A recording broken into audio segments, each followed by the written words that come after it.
Welcome back to another episode of the Beavers and Tribe podcast. I'm here with Julie and Tony, and we are going to talk about the recent Little Elm 70.3 that was in Texas, that from all accounts was one for the record books. It sounded like it was very unique with a swim cancellation and maybe some winds, a little bit of wind. But first, Julie, you want to introduce yourself and, tell us what you're all about? Hi, I am Julie McPhillamy. I live here in Chicago, Illinois. MA flight attendant by day, and I coach triathlon by night. I have been coaching since 2021, and we are part of Team No Coasting. And Tony? I'm Tony Washington. I'm the taller half of Julie, despite what it looks like on the screen here. I'm about a foot taller than her. Is that it? But Did you tower over me? Yeah. Pretty tall. Been doing triathlon for a long time. I actually did my first one in 1982. Don't do that math too Wow. much. Took many years off. Did some mountain bike racing. I was a swimmer in high school and college.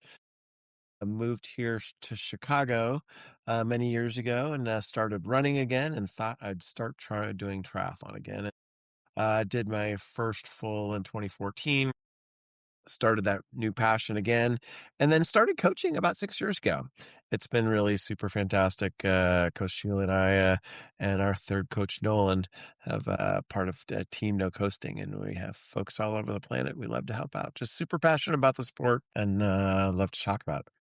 See, No Coasting reminds me of all the Maryland races.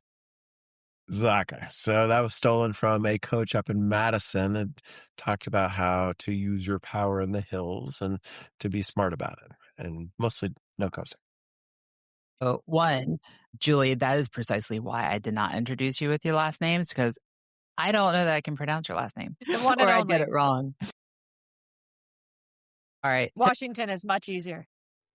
So I think we met about a year ago, maybe a year and a half ago at Yeah. one of the Chart Out pool schools. At the Boston. time where I think doing all of them, it seemed. Yeah, it seemed that way for a bit. Yep. A lot of travel, but it's okay. Yeah. Well, I mean, you're a flight attendant, right? Yeah. A lot of Yeah. travel. A lot of So- travel. Speaking of which, we're talking about travel for the rest of our 2026 races, and we're like, are tickets about to go up, down, or stay the same? 'Cause there's a lot going on in the world right now that could change that. Yeah. Yeah, probably up if I had to make a guess. At least summer travel will be. Yeah. Tickets seem to only go in one direction. Yeah. So, anyways, tell us about, you both have been in the sport for quite a while. And tell us about what keeps you in the sport. For me, it's if I can find somebody, especially a lady, to carve their niche and find something for themselves. That's what I hope I can inspire, or at least encourage, or be part of their journey. I think women have a hard time carving out that space for themselves and are not feeling guilty about it. And if I could be part of teaching them how to do that and do it efficiently, and have all those other things in life that are important to them, and keep that balance. If I could do that for them, that'd be great. So that's what keeps me motivated on a day-to-day basis. For me, it's like just a crazy lifestyle thing. I just tell people, because they ask me the same question all the time. I'm like, well, it's just 10 workouts a week. That's all I try to do. And I just try to do that every week. And it's just part of my life that I've been doing for many, many, many years now. And I feel, now 3 days post Little Elm, haven't done anything but sit in an airplane or sit in my daughter's house kind of thing. I'm kind of itching to go get a workout in, but it's a whole lifestyle thing. And I've been a teacher, an instructor, coach for all sorts of things. I've had a lot of crazy habits and hobbies over the years. And triathlon is the thing that has really stuck with me over the last couple of years. And I just really love to help folks. I don't know, Tony, if you're actively always training at Ironman level, how do you have time for hobbies? Anymore, exactly. Anymore, they've gone to almost nothing besides just but just that. But I used to race cars for fun. And I used to think racing cars was expensive until you start buying bicycles. But that was my thing. I think we talked about that here in when we were at pool school in Florida here about a year ago. Yeah. About cool cars. And now it's triathlon. It is something like literally looking at my vacation schedule I submitted to my boss a couple weeks ago. There's almost nothing associated with like life outside of hey, we're going to this race, we're going to go do this, or we're going to do it all has some kind of sorry to ruin our vacation, but on a Saturday morning or a Sunday morning, I'll be busy between 7 a.m. and 1. I'll be hustling as best I can to get back to our lives. Yeah, that's what we do though. Like racecations.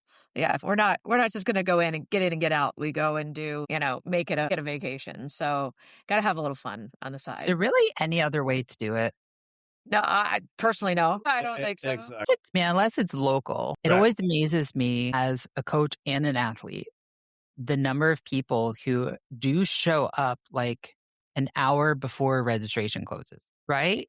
And I'm like, no, no, no. I want to be there a few days before. And if it's a full, even further before, like acclimate, get some shakeout bike and everything in, and like make sure that all my Yep. equipment still works after the travel, especially if it was in a plane. Yep. Sure. Right? And also it's just being comfortable in the space that you're in. Like if you're at a hotel or Airbnb and all of Yeah. those things that are different than home, it takes a couple days to get that feeling of like, this is where I am. I'm sleeping a full night. Like just, it doesn't even have to be a different time zone change. It's just a different feeling change that you really have to, for me anyway. And it just calms my nerves, calms my everything to be comfortable where I am. Definitely. And if you don't live in an aircraft or work in an aircraft, Mhm. the air travel itself has an effect on many people.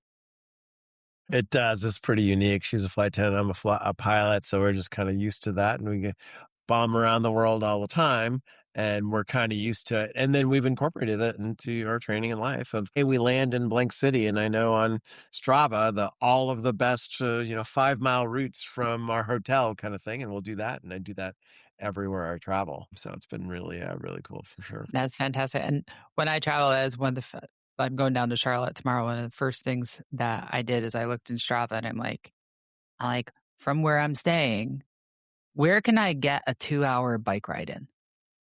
Right. Yep. Mhm. Like, Yep. since I'm driving, my bike is coming with me. My Perfect. trainer is too, but I'd prefer not to use the trainer, Right. Yeah. especially after today. Okay. So let's talk about Little Elm. This was the debut of this new race, right? Mhm. It's an early season 70.3. Is this the first 2026 one?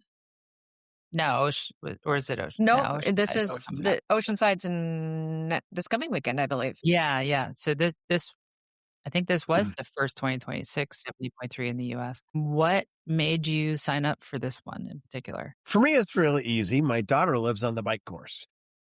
Going Well, out how to go special is visit. that? Yeah, exactly. So I don't know if her neighbors were as happy on Sunday morning when their trip, whatever they had planned, was delayed by a few hours by 2,500 cyclists going by. But it's incredible opportunity to go out and visit her and my grandson for a week. Crash at her place, and then watch him race his first Iron Kids. He's 3. That was super special. And then go race on Sunday, and having Mhm. the support of the family, and then just all the locals came out in droves for their inaugural race. Did the Iron Kids this year have a swim in it? It did, and it had the best start of any race ever. Yeah. Really? They had an Iron Kids try and just the regular run, but the try was hands down the coolest. I don't think I've seen an Iron Kids try. I've only seen like the swim Right. run. They usually, yep.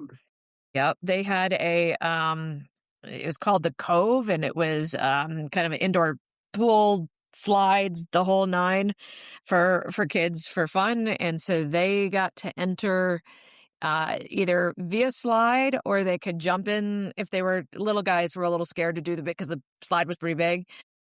But they swam in a lazy river. So they came down this big old slide, went in a lazy river, and then they came out and hopped on their bikes. And Can we do this in real races? Yeah. A water slide to a lazy river should be the start of every race. It was the Right? coolest. It was so cool. What I'm hearing you say is that the kids had a longer swim than the adults did. Yes, they did. Yes, they did. Absolutely, they did. Yes, they did. Yeah. The nicer day with better weather. Yes, I remember I woke up to the message, the swim is canceled. Yes. And Joe wasn't even there. Yes, that's right. It was maybe 15 minutes or so before we were all to get in. So I was just getting my suit Is that on. close to the race wetsuit on. start? Yeah. Yep.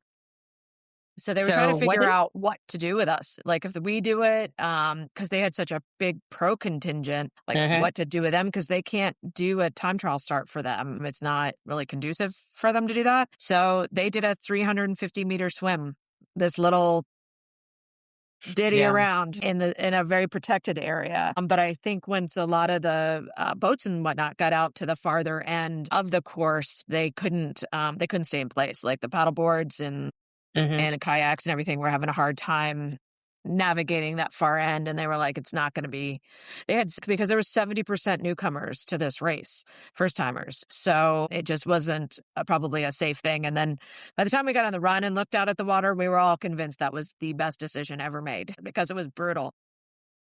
So 5-minute swim for the pros. 3. It ended up being 3:12 and 3:05, some of them coming out. Oh, wait, you said it was 350 meters? Yeah. I think that was in my exaggerated. Head, I heard 700, and I'm like, oh, that's 5 minutes. I think it's exaggerated. It looks like you could have walked the whole thing because they didn't go very far. Because that's where we did our practice swim on Wednesday and Friday before, and it took a bit. It probably took 20 yards for you to get above your waist. So I don't think they went that deep. Yeah, like Mark Dubrook did a 3:02 or something. So he's incredibly fast swimmer to be a sub 3 minute. Yeah. So I think it was a long run to the turn buoy, swim a little bit, and then run out to T2. Interesting. And the age groupers had no swim. No so swim. With them making that decision so close, like normally when they make that decision, it's like the day before, the night before, and they redistribute the bibs or ideally do it before they distribute them at all. How did that work? They kind of just made an announcement and there was definite, I guess, a buzz or a little rumor going around that they were going to shorten it for the age groupers. So I think they were trying to figure out if that was feasible to do or what they could do there. But I think in the end, they decided that it was a no-go altogether for us. But for seeding the bike starts, right. Normally they want you to start, from fast to slow, right? Exactly. That would make the most sense. But because, either by age group or some other method in seeded way, like we'd do a normal start, just by race bib number, which was, it's a completely random on how you signed in. That's interesting. Yeah. So it was congested on the bike. Yeah, a bit. It was interesting. The ones I've done that had the swim canceled, they've been either announced before we got our bibs. So when we showed up, we had to tell them what our expected bike time was. Right, yep. And then we got bibs based on that. Or, they had us line up based on expected time after the bibs. So we were in our wetsuits when they announced it.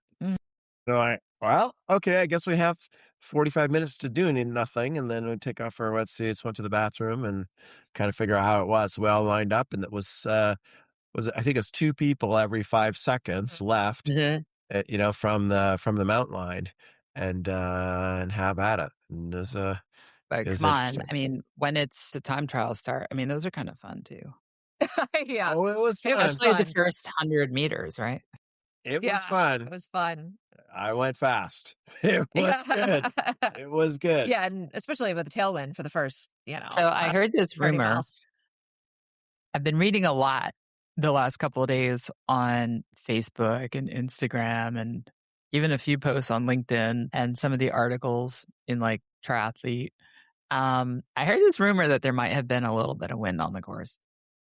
Yeah, just a little breeze. Just go Yeah. a little bit. 30 to 40, gusts to 50.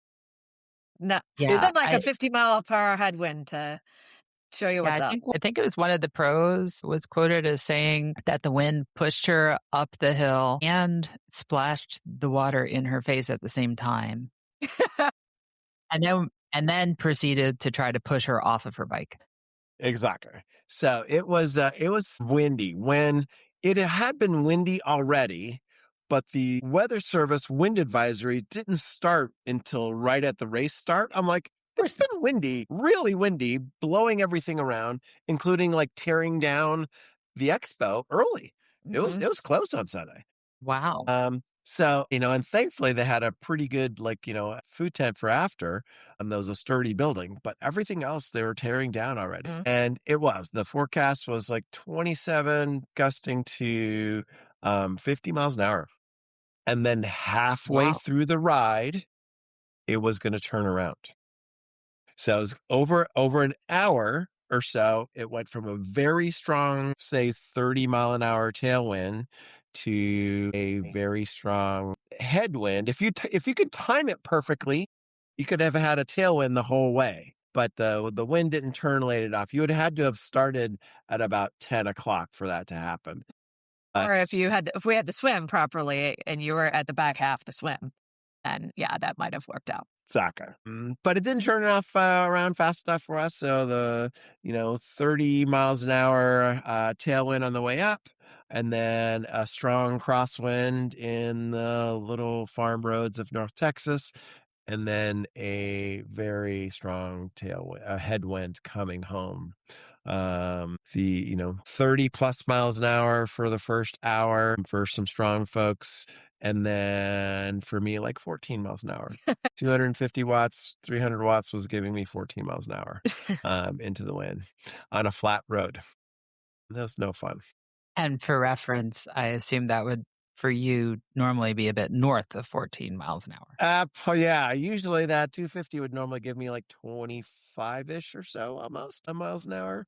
And that was like my expected kind of bike. And my bike was about 25 minutes slow because of the wind. And I tried saving some watts on the tailwind. It's hard to hold yourself back when you're going 30 miles an hour and whipping by people.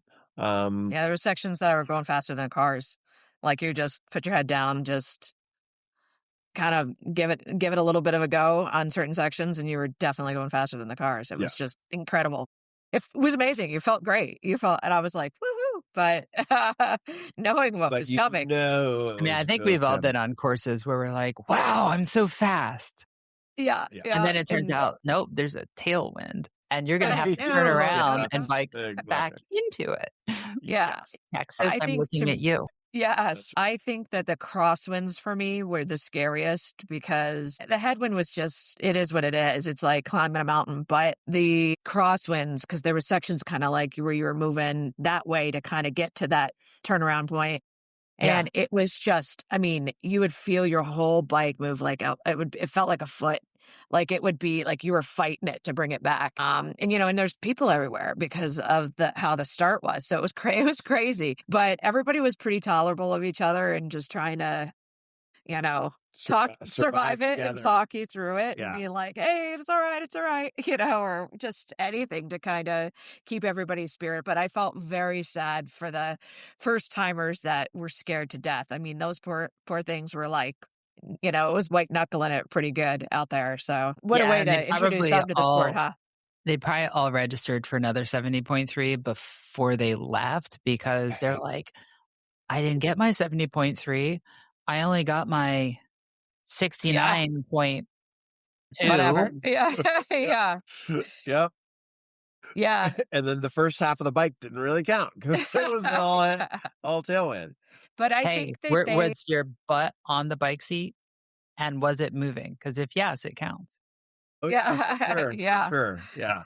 It was a good experience watching people. I'm a bigger person. You've seen me. So I still used a disc in the back. And I was That's fine. That was yeah, I was contemplating it, but I was fine. When we were getting blown around in the wind and I could see the people in front of me. I was moving around just as much as they were. So my yeah. I found that the disc, it doesn't really, I have to change my front wheel more than my back wheel. Yep. Yep. And that's usually the case. Exactly. Yep. Yeah, like I think even in Marbella, I think it was Marbella. Yeah, I ran a disc in Marbella, Same. and I mean, I was getting blown around, but it was all on the front of the bike. This Yep. was all of the bike. This was all of the things, like my helmet, even it took a hold of my helmet and went like, I just was crazy. Like, you're like, what the heck? Do you have one of the Aero helmets? Yeah. Yep. Yep. Took a good hold of it. We have two different kinds. They both had the same effect, pushing it sideways. I'd never seen that before. Which ones do you Yeah. have?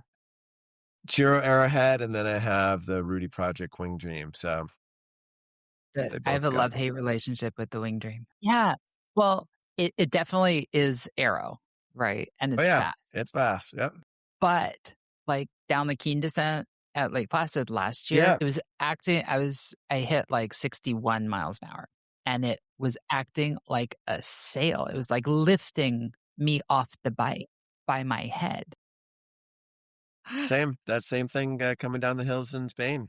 Yeah, it's, like, got so It's much just lifting sail you up. area when the wind I gets was under it. wondering just how tight and how effective the chin strap is because that's the only thing keeping it on my head.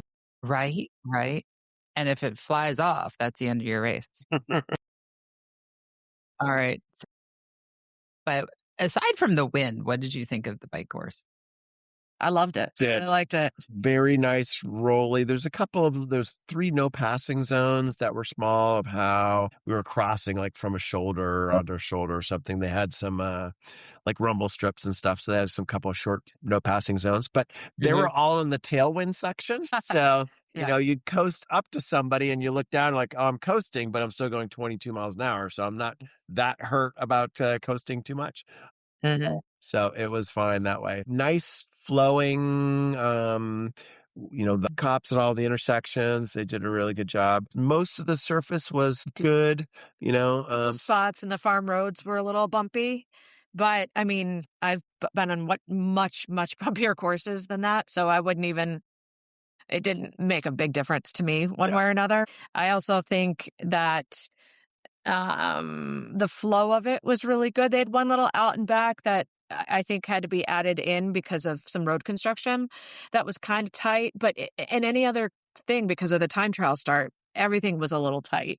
But in a normal swim start, it would have been a great fast, especially for first, like, because they had 70% first timers. That would have been just a great introduction to a nice course. That's a huge percent of first timers.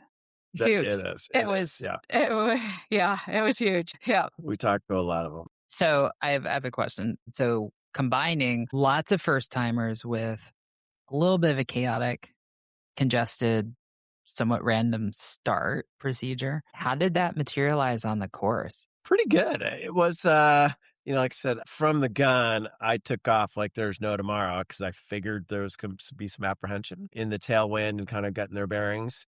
I'm pretty confident on the bike, so I went 1,000 miles an hour right after the gun. But everybody was like calling people out on your left, and people did a great job, despite being blown around, of staying to the right as safely as you could. You couldn't be all the way to the right on the road because there was definitely spots where you were getting blown around 2 feet. So you gave yourself a little bit of a buffer, and most of the time there's plenty of room of folks getting past, and me getting past. People were nice and courteous, and they must have listened well during the athlete beef about people doing that, and No they did a good job. pelotons. As far as I can tell, none. No, because there's a huge pro contingent. I think 70 guys and 20 ladies or something. Yeah, it was So a they had, big pro contingent. yeah, exactly. For a race that wasn't a pro series And this was race. the first race with the new drafting rules. New drafting rules, and they had Race Ranger in a non-pro race. So it's a lot of firsts, even for the pros. Pro series. Pro series race. And it was effective.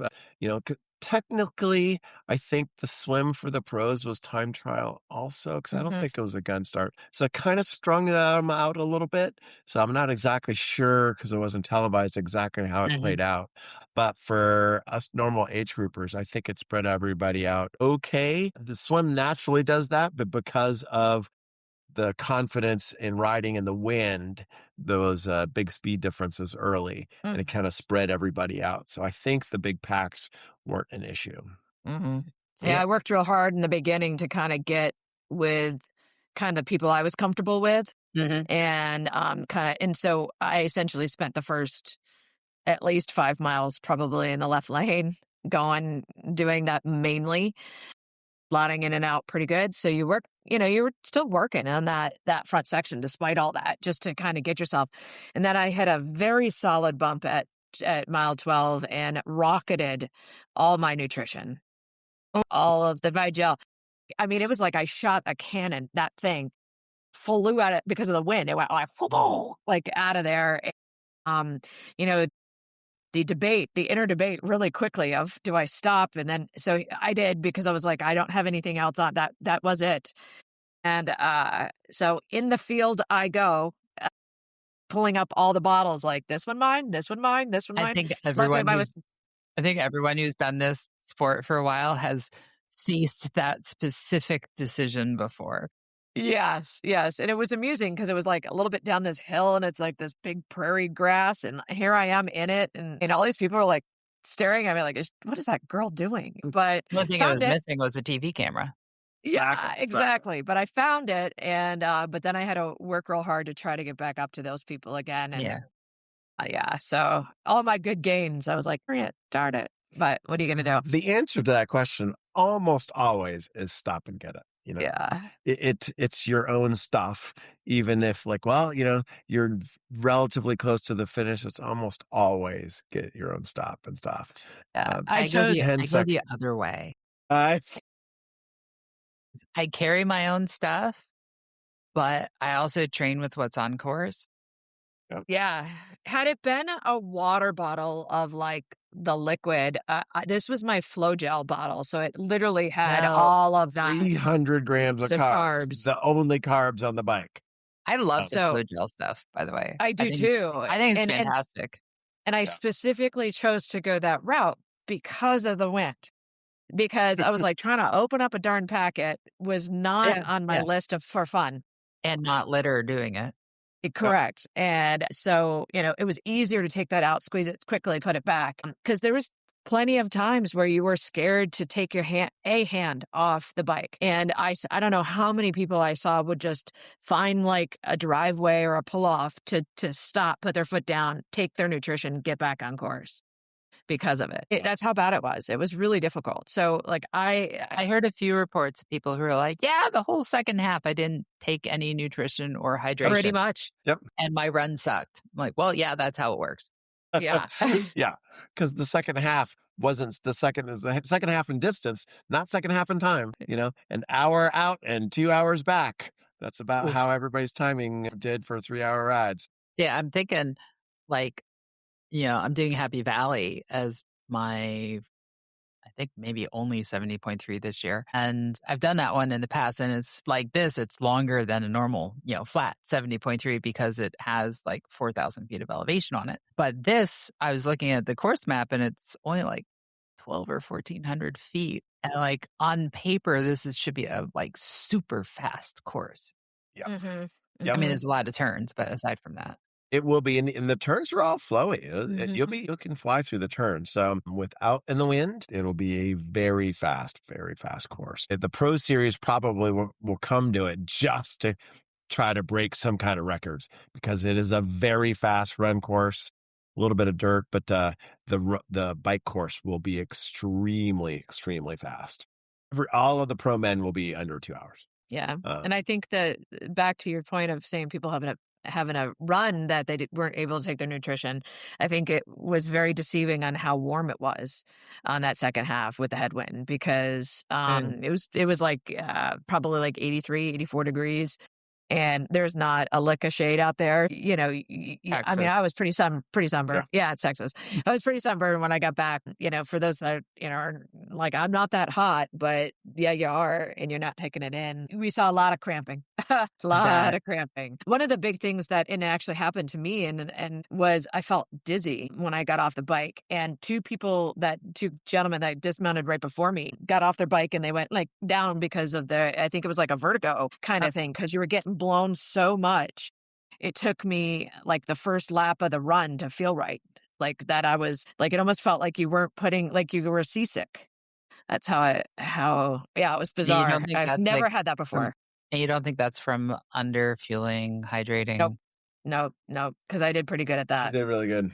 Yep. Because I went and got it. That's why I went and got it. So She stopped and got it. Yeah. so Yeah. and so it was pretty good because I was okay taking the bottles off and things like that. So I was making a big point of drinking and doing all of that. It was the oddest. Like if you've ever, I don't know, I'm thinking like if you've gone on a cruise and then you go and you get on land for the first time, you kind of have that like weeble wobble kind of feelings. That's exactly how it felt.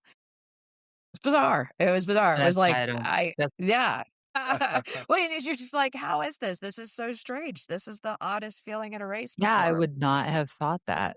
I mean, learn something new every day. How many laps was the run course? Great. For 70.3, that's a lot of laps.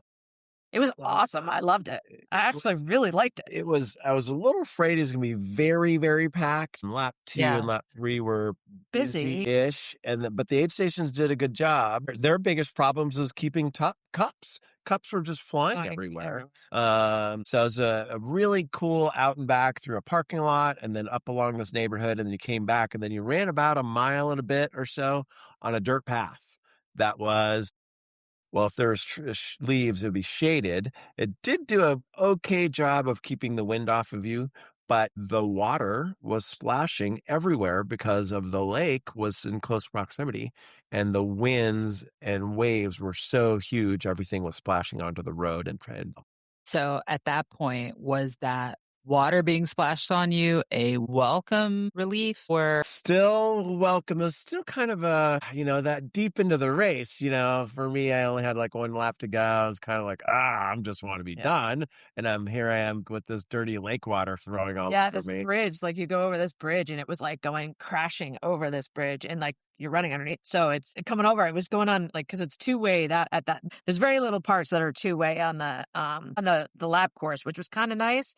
You had a little bit that was nice and wide there, but I mean, it would come over and the people going out that were the farthest from the water coming in were still getting it. Like that's how big these waves were coming over. And you're like, oh my gosh, it was crazy.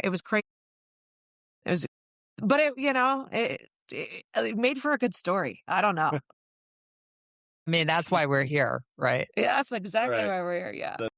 I was looking, I'm like, who do I know that did this race? And I looked like I knew quite a few people at this race. I was like, wow.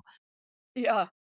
I was also, one of the things I was surprised at is a few folks I know who are not the fastest, but they're consistent, ended up DNFing with the wind. Yep. But not necessarily getting pulled, but like pulling themselves. They're like, no, I'm done kind of thing. I know some folks had some late season injuries they're still recovering from, so pulled themselves off the run. So just a time trial on the bike for two people I know. But so it's kind of hard to be in shape, like you talked about, alluded to earlier, about being in half Ironman shape in March and mid-March. It's hard, and not living down in Florida or California, we're doing all your time in a trainer. It's one of the things I was telling one of the guys I coached that, hey, we're on a trainer for all this time, but to ride outside in those winds used a ton of core strength to hold you up. And since I think we only had 3 rides outside in the previous 2 months, maybe not even that, of any kind of worth, it's hard to work those muscles, and added a ton. I mean, holding on for, go back to the bike, I got cramps in my pinkies holding on to the air bars. Both pinkies cramped up. I have never seen that before, and I'm a pretty relaxed rider. That's a new one. So it was Now, interesting. I was thinking, for this, I mean, it's early season, right? But if like you did you were at Marbella last year, right? Which generally means like if you're doing world championships, the races that you're probably going to be doing are in the spring, right? Yep. Yep. And like normally, I mean, you live north of where I do, but Right. Yep. We're both living in the cold. Yep. right, right. But normally here, we would be like out riding at least once or twice a week by now, like cold and bundled up, but riding. This morning was like 18 degrees. Same. Yeah. And snowing for us. Right. And Saturday, well, yeah, and all week it's been it was so windy that in Philly down through DC, schools were getting canceled and sent home early. So That's we've bad. had like this really bizarre weather this year that's kept us on the trainers. And yeah, I'm like this, I'm doing Jacksonville in what, like 6 weeks. And yeah, it's like normally it's not a big deal doing a spring race because we're outside, riding for at least a month before it. And this year it's like you can, but it's really cold and windy. Exactly. Although I Yep. guess for this race, riding in the wind might have been a good thing. Right. Yeah. Exactly. Exactly. If we had My bundled up. son is on the cross country and track teams in the high school. Of course, they run outside, Right. and he's on the distance team, so they run a lot outside.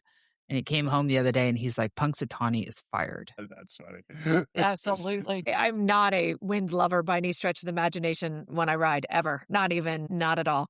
And so, one of the things I think, especially for not having been out in it at all, Mhm. and since the fall, was I was pretty proud of how I handled everything. That was like, because I know everybody had that like, okay, we'll see how it goes kind of feeling before they go out there.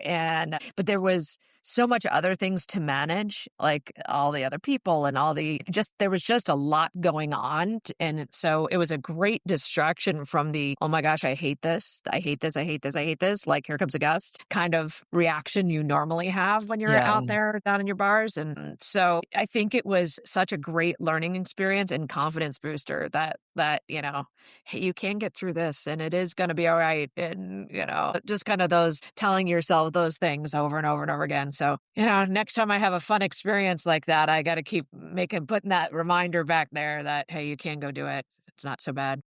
Yeah. What's the saying? What doesn't kill you Yeah, makes you right. Sure, stronger. exactly. So one of the things is because of when the wind shifted, it got cold. Mhm. So Monday morning, the wind chill was 24. So do you Really? race an 80-degree day in the super wind, or do you start because the wind was gone? Do you have a swim when it's 24 degrees out, and what do you feel like? So I had kind of tossed it out to a couple people, like would choose. Obviously we race what we get, but and be prepared for everything. But coming to North Texas to race and having a wind chill of 24 might be another challenge that might have spurred more DNFs than any kind of wind can do because you're going to have it's dangerously cold, you Mm. know. I would have kept it the windy day That's because the dare air I say it was temperature. What fun. was the water temperature? So the water temperature was 64 or so. Race morning was It's 64. chilly, but Yeah, not terrible. yeah. It would have been fine coming out to warming up Yeah. as planned, but 64 to 24, that is hard to deal with. You're gonna have to, especially in a half where you're just doing changing at your bike. You're not doing a full change inside of a tent to get completely dried off and warmed up. It might be Is hard. that a thing? People actually do that? People do that. Some do. Normal people do. Yeah. I've never done that. I have never done No, that me either. too. A I don't know. lot of people change for comfort. I don't know about a That's lot of why people. Some people do. some people, some people. I personally know one person who does a full kit change between each discipline. I do too. I do too. Yeah. And they acknowledge that, hey, they're giving up some time, but they want to be comfortable. And if they're racing a lot, like I don't need to have any chafing, or hey, my tri kit isn't that awesome, especially for full. I'm like, cool. I go, I'm really comfortable. I've been using Zoot for many years and can race in it all day. I So just back to the swim though. Like I was thinking I have a kind of unique perspective on like the temperature because I coach at an outdoor pool year Oh, round. yeah. That's right. And so like during the winter, I'm out there on the deck with thermal leggings on, with leggings over it, with sweatpants over it, with snow pants over that, Right. with heated socks that have like a battery and a a long sleeve shirt, long sleeve tech shirt, a sweatshirt, and a jacket. So I look like the kid from the Christmas Story, basically, right? But everyone in the pool, it's 80 degrees and they're happy having a grand old time until they have to get out.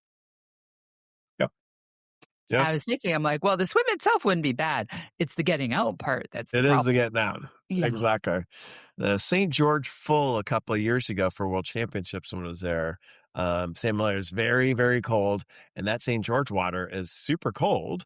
I've heard that. Yeah. And it was, I want to say it was like 35 or 38 degrees or something at the start of the bike. And multiple folks were just in their kits. And that is cold. That is hard to generate heat. It's that cold desert air too. Oof. Yeah. Yeah, I think I've had 1 or 2 races where it wasn't that cold, but it was in like the 40s when you get out, and like add that to the wind chill just from like moving 20 miles an hour on a bike, and it gets in your bone. It does. It does. I did the half in Lake Placid a couple years ago, and it was 33, I think, at the start. So can you imagine? And as previously in the week is like in the mid 80s. Mirror I mean, Lake that is sounds like glass racing, but smooth. Yeah, exactly. Mirror Lake's glass smooth and warm. And then they actually put like warming tents at the bottom of the Keene Hill because really, people were so frozen. Yep. Yep. Mhm. It was That chilly. So, yeah, I guess that was for them to yeah. set up where I've never heard of that one. Yeah. There have been a few races where I would have appreciated. You're not stopping. I know you. I know. Well, I mean, okay, but at the finish line, it would have been nice. It'd be good for other people, especially ones I in your age group. appreciate the fact that they have it, okay? There you go. There you go. That's right. All right. You'll So, deal with the frostbite later, I'm sure. well, I kind of struggle with the I grew up in upstate New York part. And like in my head, I'm like, no, we're tougher than this. But then there's the I've lived my entire adult life in the mid Atlantic and we're not that tough. I'm like, we're built more for a temperate climate. There is that disconnect of like as a kid going out in, Lake Placid on the oval in shorts and a t-shirt and speed skating with the reality of, oh my God, that's really cold. How did I do that? I'm working out on top of ice. Right. Now it was fine until you stopped. Once you stop, then your heart rate comes down. It's over. You're done. You're frozen. You're a popsicle. All right. So on the race, anything else? It was great. Crowd support was great. The race director, Nancy Goodnight, I believe, I'm experienced race director, Epic, posted something on Facebook every day, essentially, All that. for the previous month or so. All videos and Videos and just great tips. That's how I knew they had a course modification. I saw her video on Facebook. yeah, exactly. and she's a riot. She's really funny, so she kind of eased everybody by kind of using her humor through it. But I mean, I cannot get over. I usually avoid first time races because I always feel like, yeah, get a year or two, work out your kinks enough, And I can't think of one thing that I think that she should change. Like offhand. I mean, some of the stuff was out of her control. Probably like I said, that little out and back on the bike that I could have done without. But that Aid was station. and then there was an aid station in there, so it was super hectic. But they had to modify because one of the roads wasn't complete Right. that they were going to be on. So that's again it wasn't her choice to do that.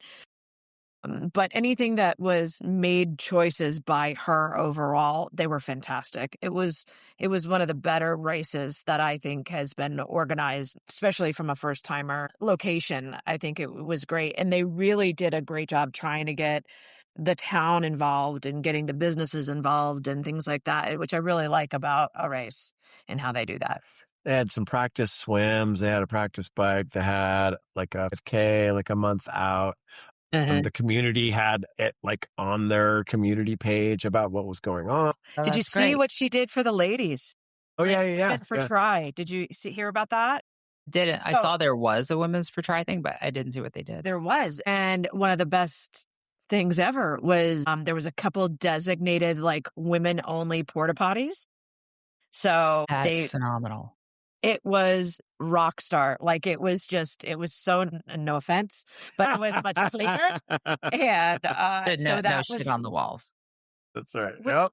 just all the things. There was not all the things. There was like a nursing station too. It was fantastic. There was a nursing. Uh-huh. There was a women for tri panel. Like They did battle braids. They had uh, she even had, which I didn't see it, and I was bummed because I really was like, not that I was gonna do it, but I was really looking to be like, "Nuh-uh, there it is." She was gonna have a little station that was like a lipstick station. So if you were, like, coming in I for saw your that right before the Yeah, finish, right? yep. before the finish that you could, like, spruce up a little bit before coming in, and I missed it. I don't know where it was, Might have but gotten blown I away. heard it might have. there's a few races that do that. I never heard of such a thing.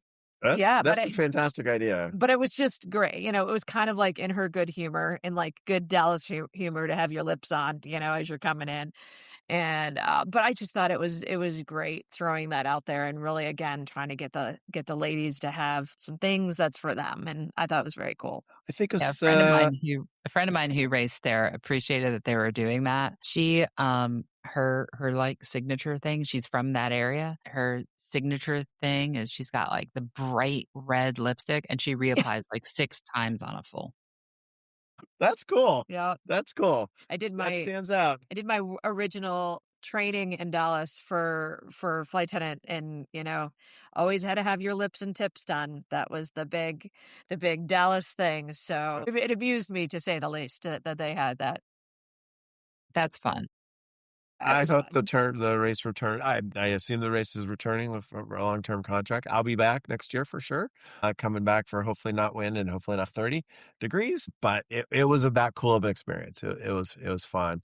They had, like I said, a bunch of social stuff. The after an award ceremony was at a kind of a big restaurant not too far away. It was good. Good parking even. She had a band one night, like an Yeah. 80s tribute Oh, wow. band was on a Yeah. Friday night. They had stuff for the kids and like a farmer's market. And they have this one area that it's all about dinosaurs. So that night they had movies. They had, Jurassic Park for the big kids, and they did like a little kid dinosaur movie for the little ones earlier. Just really involving as much as they could. This is really cool because like what you're describing are like the types of things that we're used to seeing at like fulls, but not at halves. Oh yeah, yeah, Yeah. yeah, Yeah. yeah. It was definitely built as a huge week experience. Because like halves, That usually you show up, you get your bib, you do your race, you buy some merch, and you go home. Yeah. So you can Mhm. show up on Saturday afternoon, pick up your bib, drop your bike, buy a t-shirt, put on your wetsuit Sunday morning race, be on an airplane at 3 o'clock in the afternoon and barely be gone 24 hours. This was definitely built as a week-long experience, and it deserves the accolades. I assume it's going to have great accolades because it was that well organized. I mean, that is one of the fascinating things with this race is like normally with these kinds of race conditions, you'd see everyone like, "Oh my god, it was horrible." But that's not what you're seeing on social. People are like, "It was tough, but I loved the race," which is like I didn't really hear a different from single what you'd person. expect.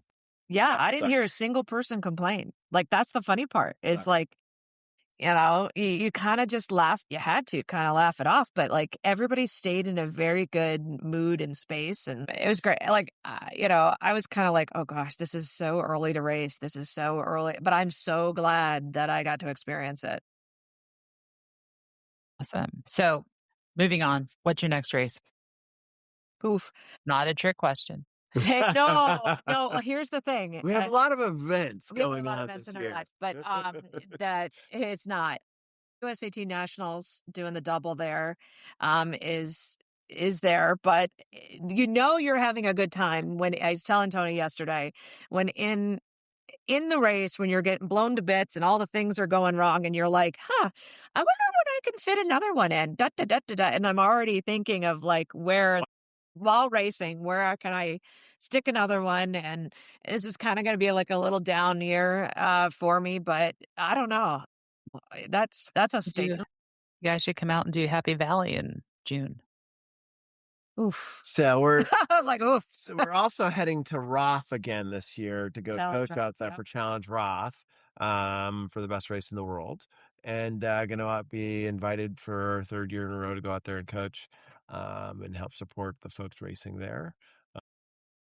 And then I'm considering doing Florida this fall. We'll see. The full or the half? The fall. I The will be fall. down there for that full. I'm doing all the races in Florida this year, it seems. Oh, good. Yeah. Yeah. Well, like Haines City is not my favorite race, but I've done it more than any other race because it's like just a nice way to end the year. And Sure. their medal is an ornament, which I always thought was kind of cute. That's right.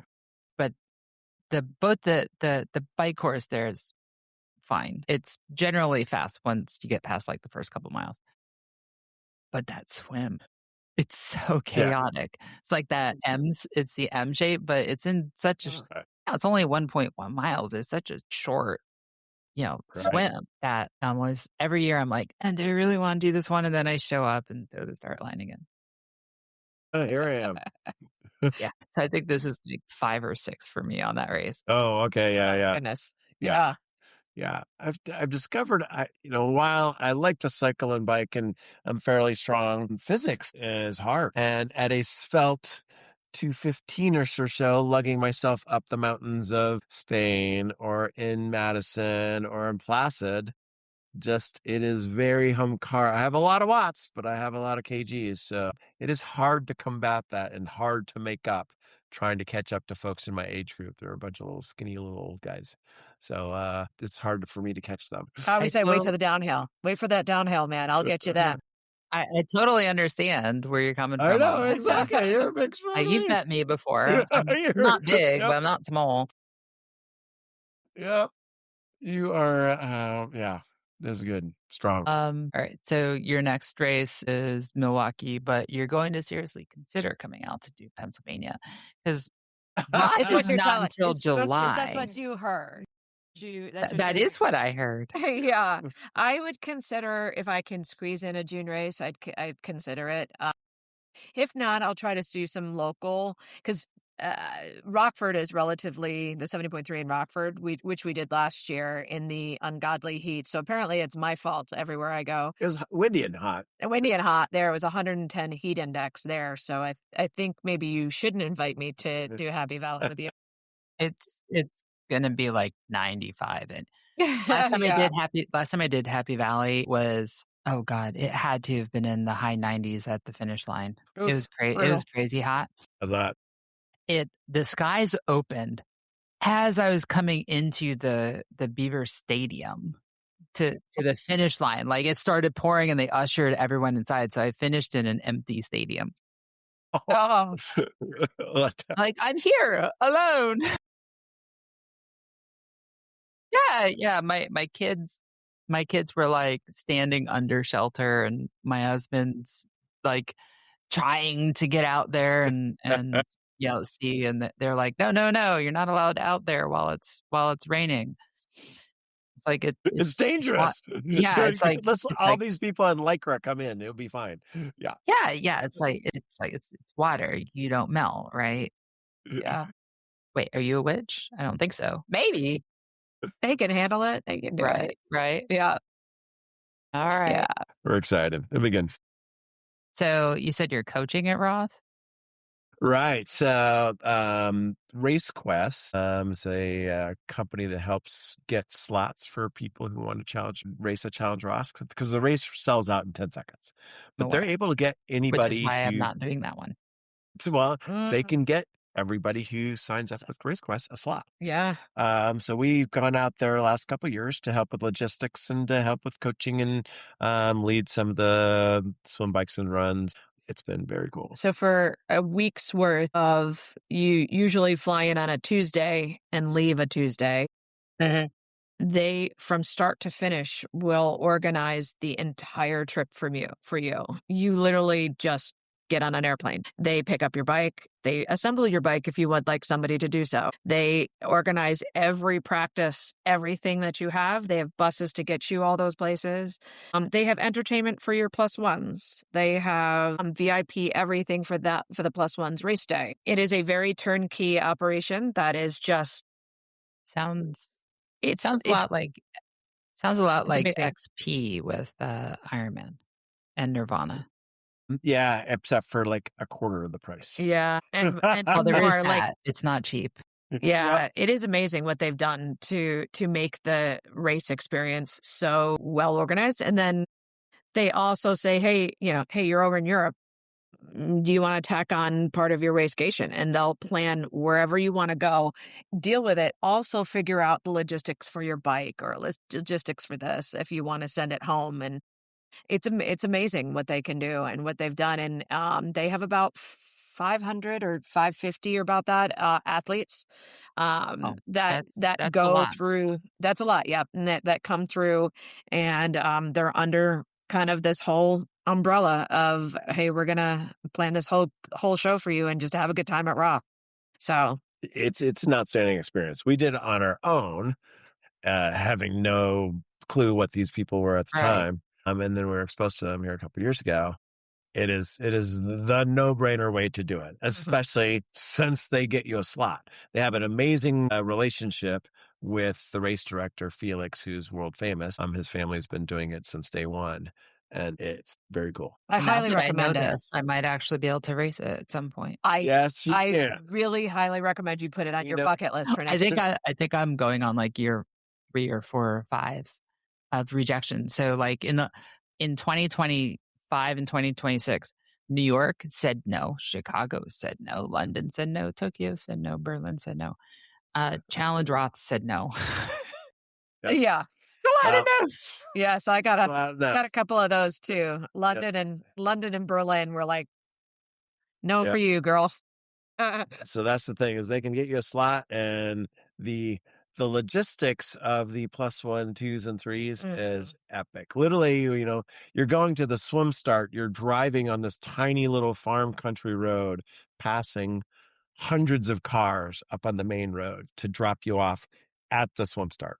It's very good. And the Wow. whole week is just like that. Well, we could put a link in the show Yeah. notes, but it's very Yeah. good. We'll send them a note saying, hey, we talked about you guys. But great staff. They have 15 years of experience doing them. And this is their business, is bringing athletes to endurance events. It's cool stuff. Love it. And what was the name of it, of the place again? Race Quest. Race Quest.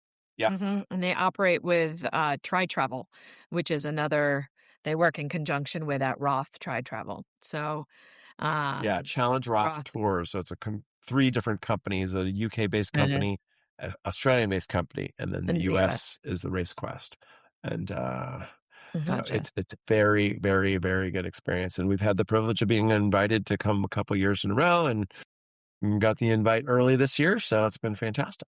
I mean, that sounds like an amazing experience for you guys. It is. Yeah. And it's probably the best race in the world. Better experience than any, it is better experience than Kona.